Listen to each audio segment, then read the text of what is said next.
اعوذ باللہ من الشیطان الرجیم بسم اللہ الرحمن الرحیم۔ حاضرین مجلس، آج ہم سورۃ الکوثر کی شان نزول بیان کریں گے۔ حاضرین، یہ سورۃ الکوثر قرآن مجید فرقان حمید کا 108واں سورہ ہے۔ جیسا کہ اس کی پہلی آیت بسم اللہ الرحمن الرحیم انا اعطیناک کل کوثر، تو اس میں لفظ کوثر جو ہے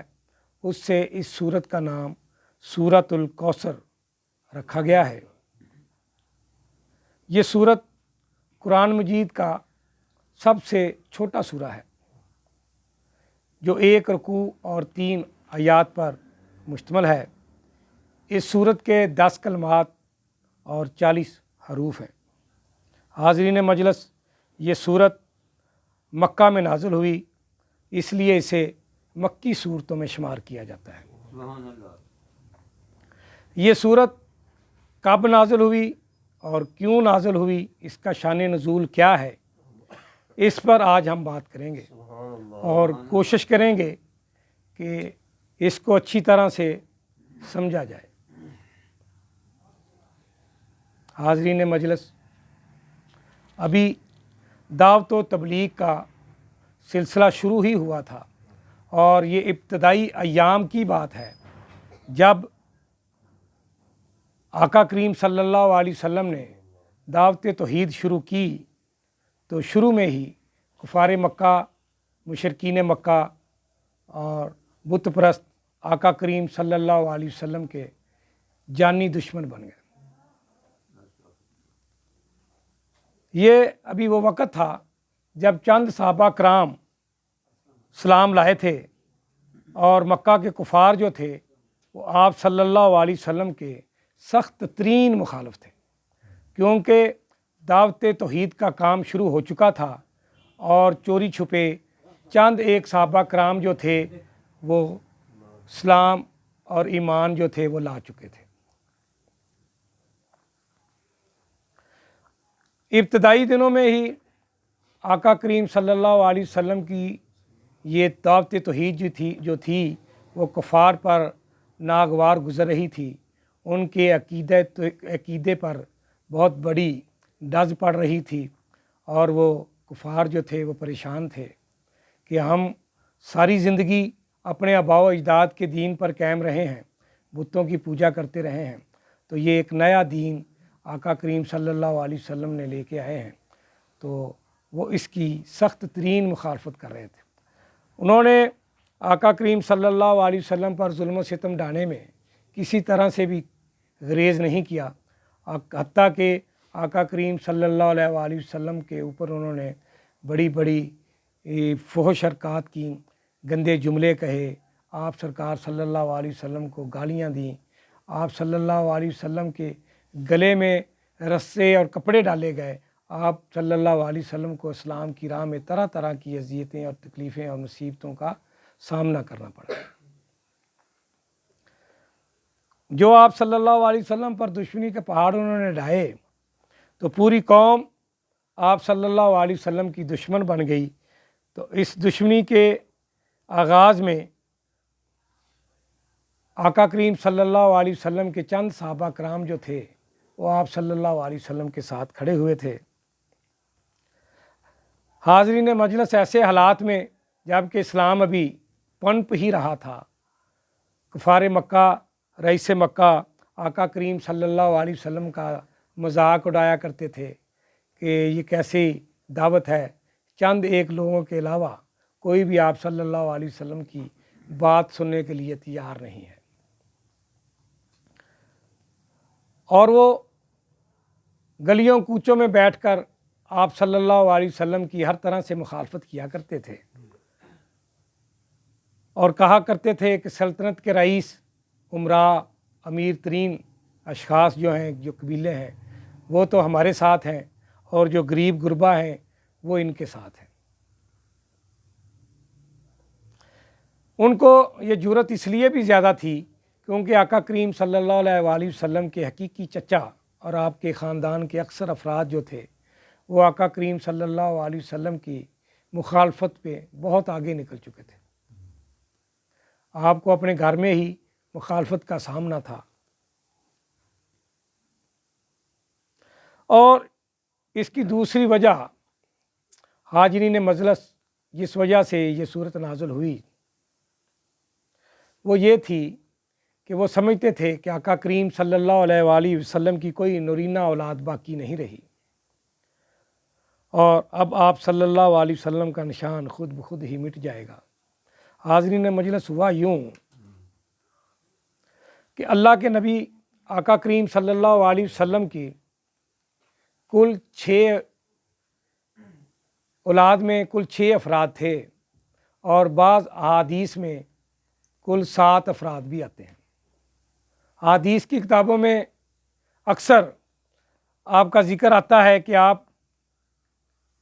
کی بیوی حضرت ختیجۃ الکبریٰ رضی اللہ تعالیٰ عنہ کے بطن سے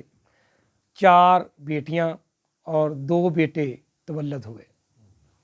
آپ کے جو سب سے بڑے پہلے بیٹے تھے ان کا نام حضرت قاسم تھا، اور پھر ان کے بعد حضرت زینب رضی اللہ تعالیٰ عنہ پیدا ہوئیں، پھر حضرت عبداللہ رضی اللہ تعالیٰ عنہ پیدا ہوئے،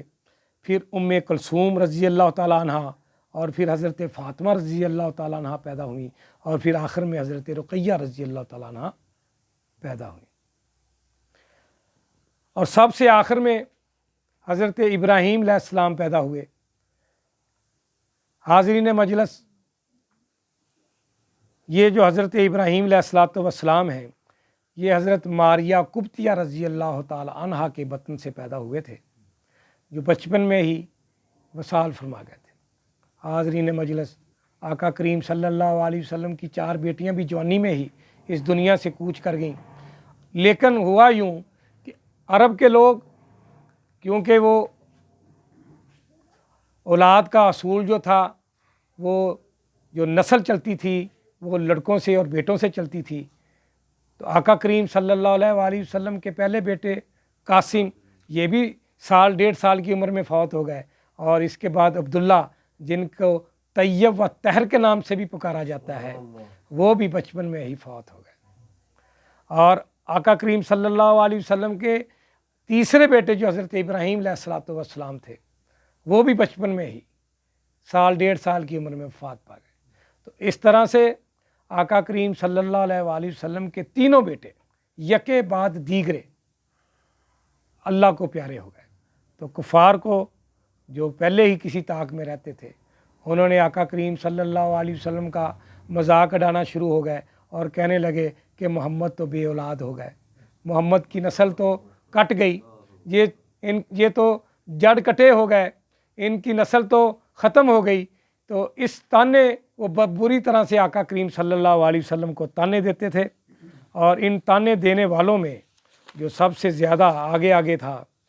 وہ کفار مکہ میں عاص بن وائل سہمی کا نام آتا ہے۔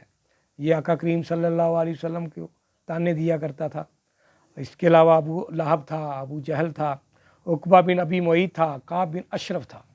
یہ کفار کے وہ رئیس تھے جو آقا کریم صلی اللہ علیہ وسلم کو اس بات پہ تانا دیا کرتے تھے کہ آپ کی تو اولاد ہی نہیں ہے، اب محمد صلی اللہ علیہ وسلم کا نسب ختم ہو گیا ہے، اولاد ختم ہو گئی، اب ان کا نام و نشان لینے والا دنیا میں کوئی نہیں رہے گا۔ تو وہ کہا کرتے تھے کہ اب ہمیں ان کی تحریک سے کسی قسم کا کوئی خوف نہیں ہے، کیونکہ ان کی اولاد تو ہے نہیں، اور یہ تحریک جو ہے وہ خود بخود دم توڑ دے گی، دعوت توحید جو ہے یہ خود بخود ختم ہو جائے گی۔ اس لیے وہ آقا کریم صلی اللہ علیہ وسلم کی دل آزاری کرنے کے لیے آپ صلی اللہ علیہ وسلم کو تانا دیا کرتے تھے کہ آپ تو ابتر ہو گئے ہیں، یعنی کہ آپ کی جڑ کٹ چکی ہے۔ حاضرین مجلس،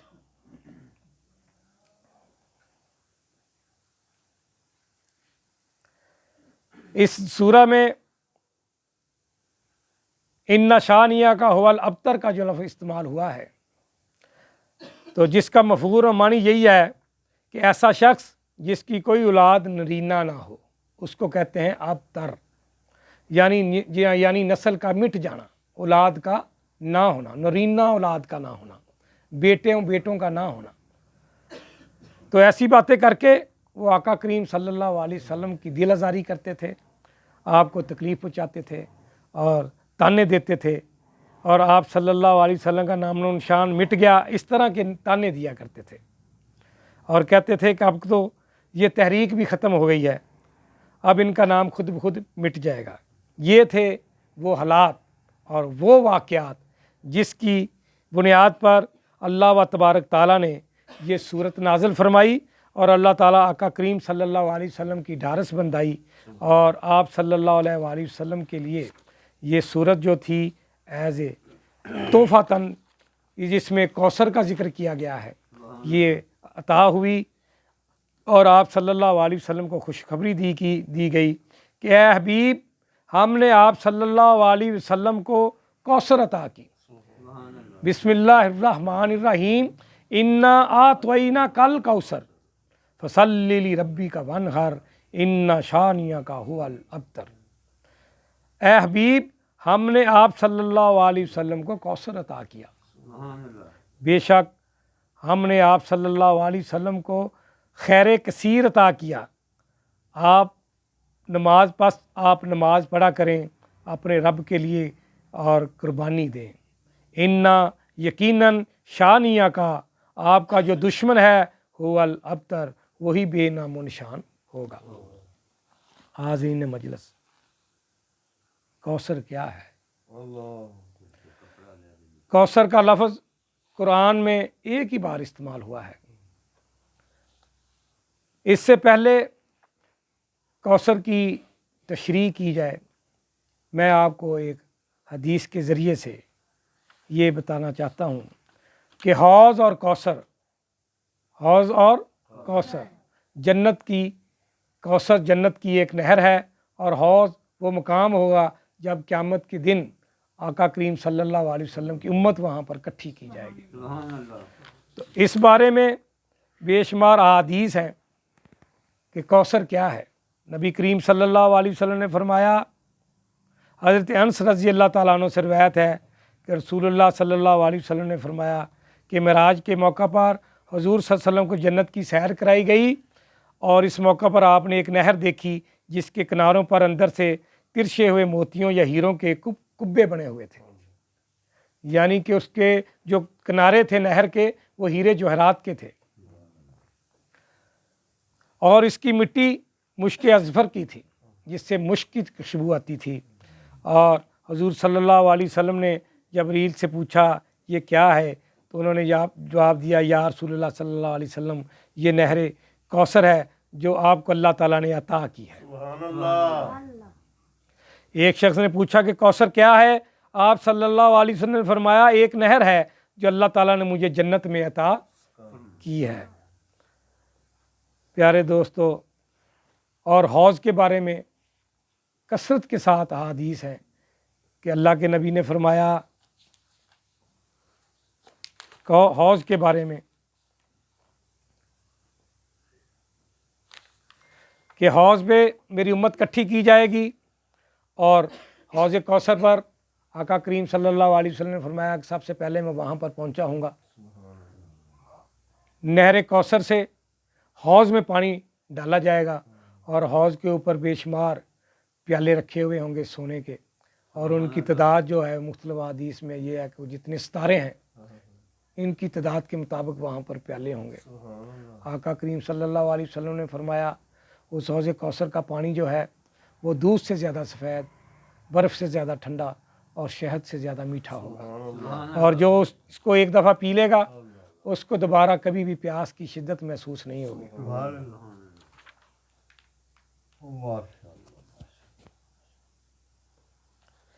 تو دوستو،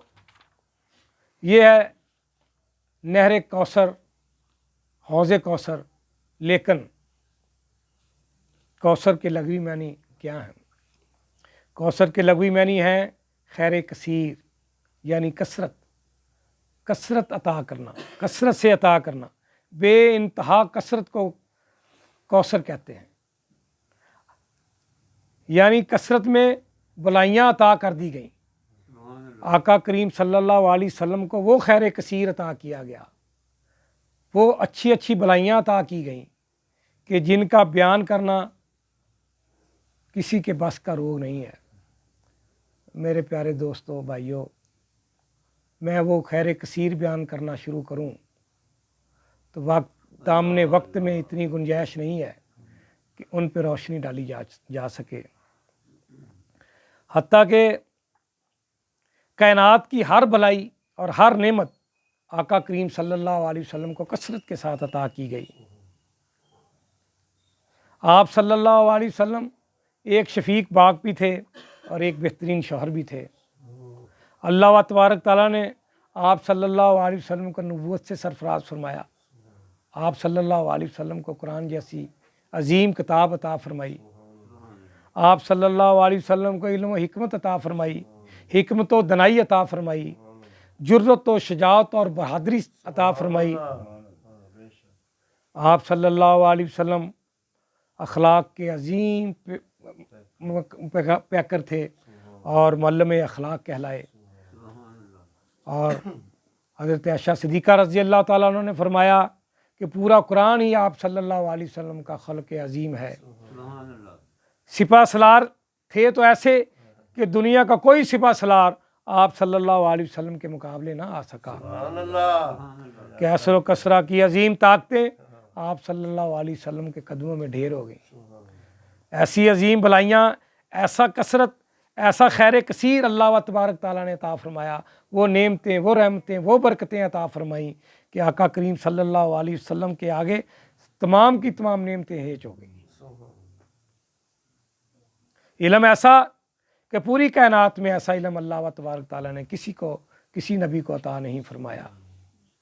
حتیٰ کہ علم عطا فرمایا، حلم عطا فرمایا، صبر عطا فرمایا، سخاوت عطا فرمائی اور عفو و درگزر جیسی عظیم نعمتوں سے آپ صلی اللہ علیہ وسلم کو نوازا۔ آپ مبلغ اسلام تھے، بہترین استاد تھے، بہترین سپہ سالار تھے۔ آپ کو اللہ تبارک تعالیٰ نے بہترین مبلغ بنایا، ایسے کہ چند سالوں میں ہی اسلام پوری دنیا میں کونے کونے میں چمکنے لگا۔ رحم دل ایسے تھے کہ جب مکہ فتح ہوا تو آقا کریم صلی اللہ علیہ وسلم نے تمام کفار مکہ سے کہا کہ آپ بتاؤ تمہارے ساتھ کیا سلوک کیا جائے۔ تو تمام کفار جو لرز رہے تھے، خوف کھا رہے تھے کہ ہم نے تو اتنے ظلم و ستم کیے ہیں، آج ہماری گردنیں کٹ جائیں گی، آج ہماری گردنوں پہ تلوار چل جائے گی، لیکن اللہ کے نبی پاک صلی اللہ علیہ وسلم نے رحم دلی کا مظاہرہ کرتے ہوئے تمام کفار مکہ کو فتح مکہ کے موقع پر معاف فرما دیا۔ اور صرف معاف ہی نہیں فرمایا بلکہ آپ نے ان کو بے بہا مال غنیمت عطا فرمایا۔ کئی 100 بکریوں کے ریوڑ ان کفار کو دے دیے اور ان کے گھروں کو ایمان گاہ قرار دیا۔ طیف کی وادی میں گئے تو پتھر مارنے والوں کو بھی دعائیں دی۔ جبرائیل فرشتہ آیا، یا رسول اللہ صلی اللہ علیہ وسلم، آپ اگر حکم فرمائیں تو میں ان 2 پہاڑوں کو آپس میں نہ ملا دوں، ان کی بستی کو تباہ و برباد نہ کر دوں؟ تو آپ نے فرمایا کہ نہیں، یہ مجھے جانتے نہیں ہیں، پہچانتے نہیں ہیں، ان کی نسلیں جو ہیں ان میں کوئی مسلمان ہو جائے گا۔ وہ نبی جس نے پتھر کھا کر بھی دعائیں دی، گالیاں سن کر بھی دعائیں دی، تو آپ صلی اللہ علیہ وسلم کو اللہ تبارک تعالیٰ نے یہ خیر کثیر عطا فرمائے، ایسی نعمتوں سے نوازا۔ آپ صلی اللہ علیہ وسلم پر تمام نعمتوں، بلائیوں اور عظمتوں اور رفتوں کا نزول ہوا،